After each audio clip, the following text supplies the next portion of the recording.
विक्रम, बहस करने का कोई फायदा नहीं है। मैंने फैसला कर लिया है। मैं इस घुटन भरी गरीबी में अपनी बाकी जिंदगी बर्बाद नहीं कर सकती। सानवी, कम से कम इन मासूमों के बारे में तो सोचो। ये अभी सिर्फ 2 साल के हैं। इन्हें तुम्हारी जरूरत है। आर्यन मुझे वो सब दे सकता है जिसका मैंने सपना देखा था, और अब मैं पीछे मुड़कर नहीं देखूंगी।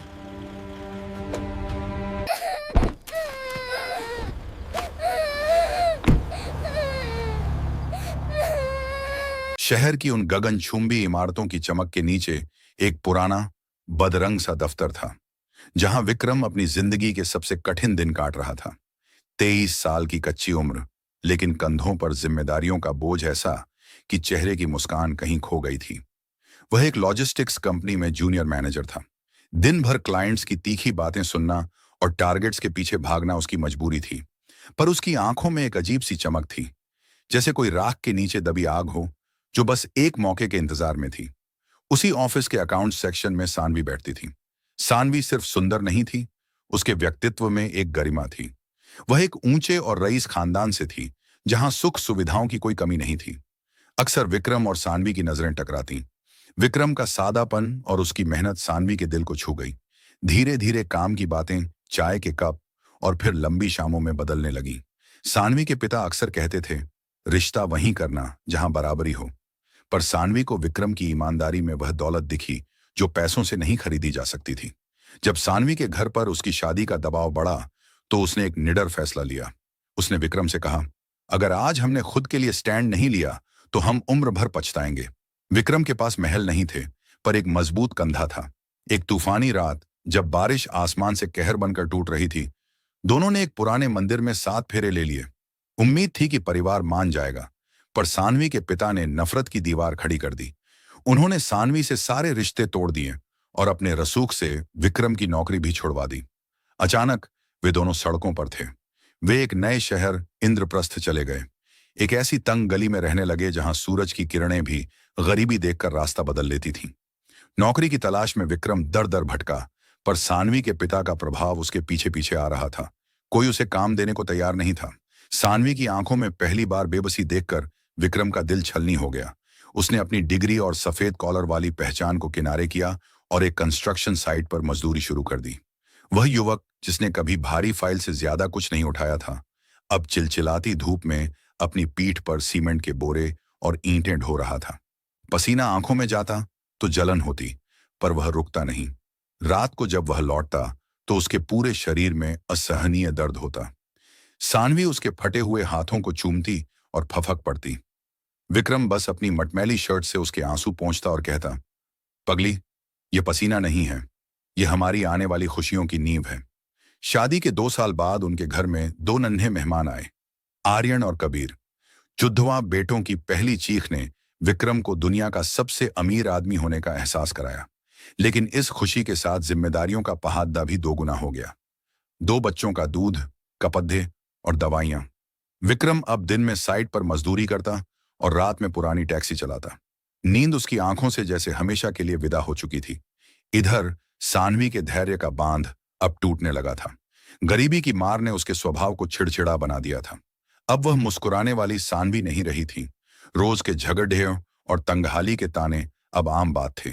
सानवी को अब विक्रम की मेहनत कम और अपनी मजबूरी ज्यादा दिखने लगी थी। उसे लगने लगा कि उसने एक गलत इंसान का साथ चुनकर अपनी जिंदगी बर्बाद कर ली है। विक्रम, ये देखो, ये है हमारी जिंदगी। छत से पानी टपक रहा है, बच्चों के पास कल के लिए दूध नहीं है, और तुम कहते हो सब ठीक हो जाएगा। हाँ? कब होगा ठीक? सानवी, मैंने आज भी ठेकेदार से एडवांस मांगा था, उसने मना कर दिया। पर यकीन मानो, अगले हफ्ते जब कंक्रीट का काम खत्म होगा। बोनस, कपड़े।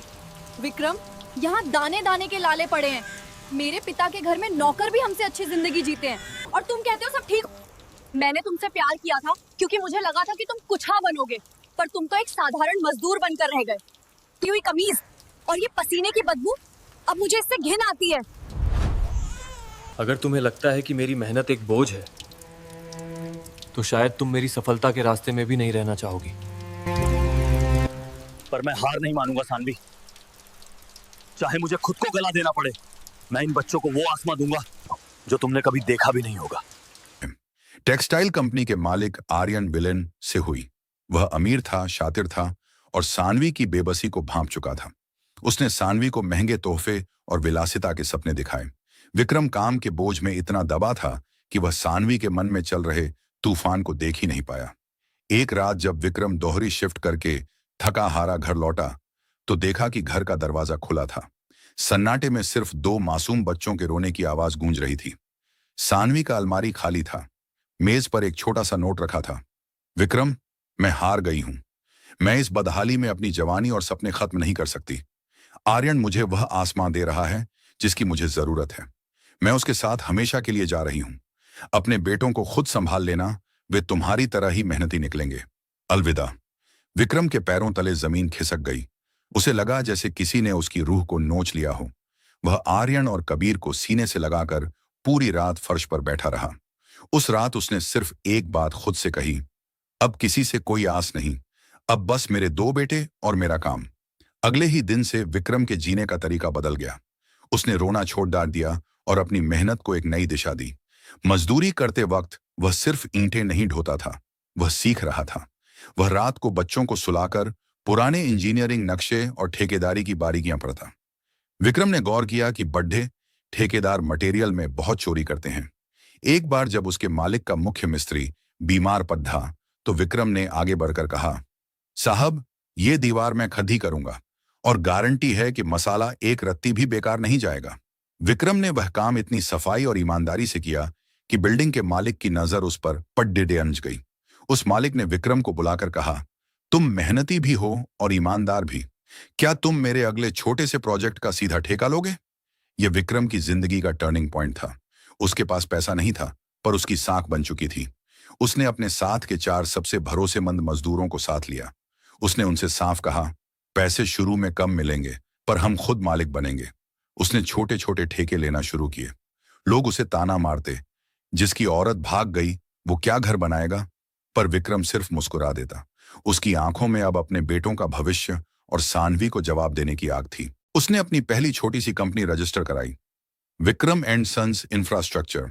शुरुआत में उसके पास सिर्फ 2 मजदूर थे, पर उसकी ईमानदारी ने उसे बड़े प्रोजेक्ट्स दिलवाना शुरू कर दिए।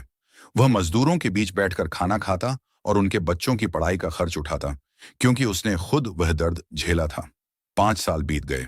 विक्रम अब एक छोटा ठेकेदार नहीं, बल्कि शहर का एक उभरता हुआ बिल्डर बन चुका था। आर्यन और कबीर अब स्कूल जाने लगे थे। विक्रम उन्हें हर रोज अपनी पुरानी साइकिल पर स्कूल छोड़ता और फिर साइट पर पहुंच जाता। उसने शहर के बाहरी इलाके में एक ऐसी जमीन खरीदी जहां कोई जाना नहीं चाहता था और वहां एक अफोर्डेबल हाउसिंग प्रोजेक्ट शुरू किया। वह प्रोजेक्ट सुपरहिट रहा। शहर के बड़े बड़े लोग विक्रम की कार्यशैली के कायल हो गए। विक्रम ने साबित कर दिया कि एक अकेला पिता भी अपने बच्चों के लिए साम्राज्य खड़ा कर सकता है। उसके पास अब अपनी गाड़ी थी, पर वह आज भी उन मजदूरों का सम्मान करता था जो धूप में पसीना बहाते थे। उसे पता था कि उसकी मंजिल अभी बहुत दूर है। 5 साल बीत गए। विक्रम अब एक छोटा ठेकेदार नहीं, बल्कि शहर का उभरता हुआ बिल्डर बन चुका था। आंखों में अब वह आग नहीं, बल्कि एक गहरा सुकून था। आर्यन और कबीर जब उसे पापा कहकर गले लगाते तो उसे लगता कि उसकी हर एक ईंट की मेहनत सफल हो गई।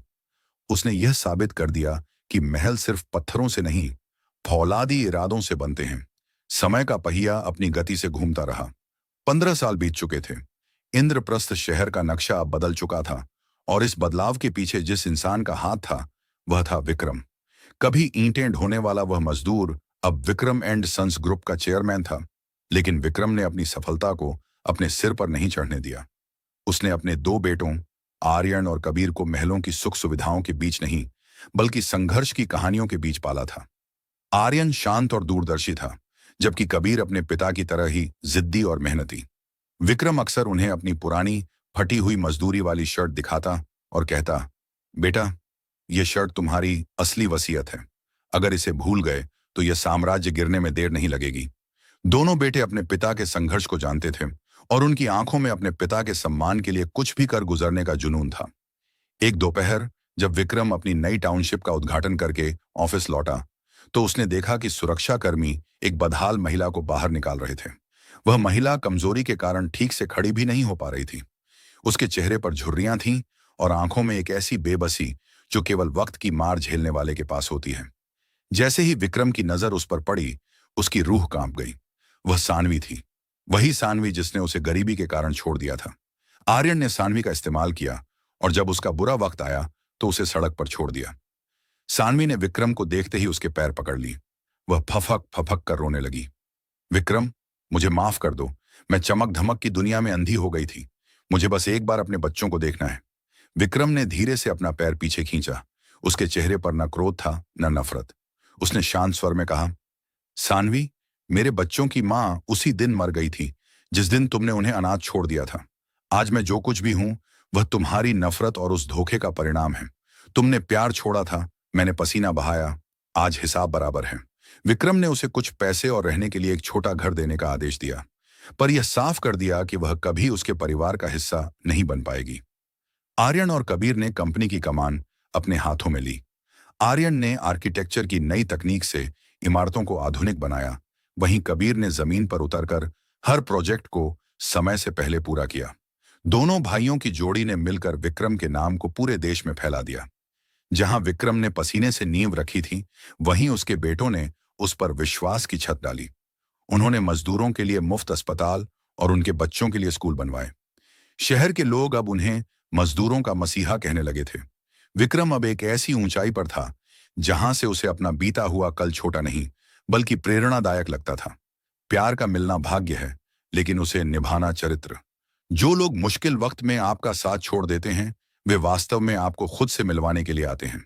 विक्रम की जीत सानवी को हराने में नहीं, बल्कि खुद को बनाने में थी। आज आपसे एक सवाल है, क्या आपको लगता है कि सानवी को अपनी गलती का एहसास होने के बाद विक्रम को उसे माफ कर देना चाहिए था, या जो विक्रम ने किया वही सही था? अपनी राय कमेंट बॉक्स में ईमानदारी से जरूर दें और ऐसी ही दिल को झकझोर देने वाली और प्रेरणादायक कहानियों के लिए हमारे चैनल को सब्सक्राइब करना न भूलें।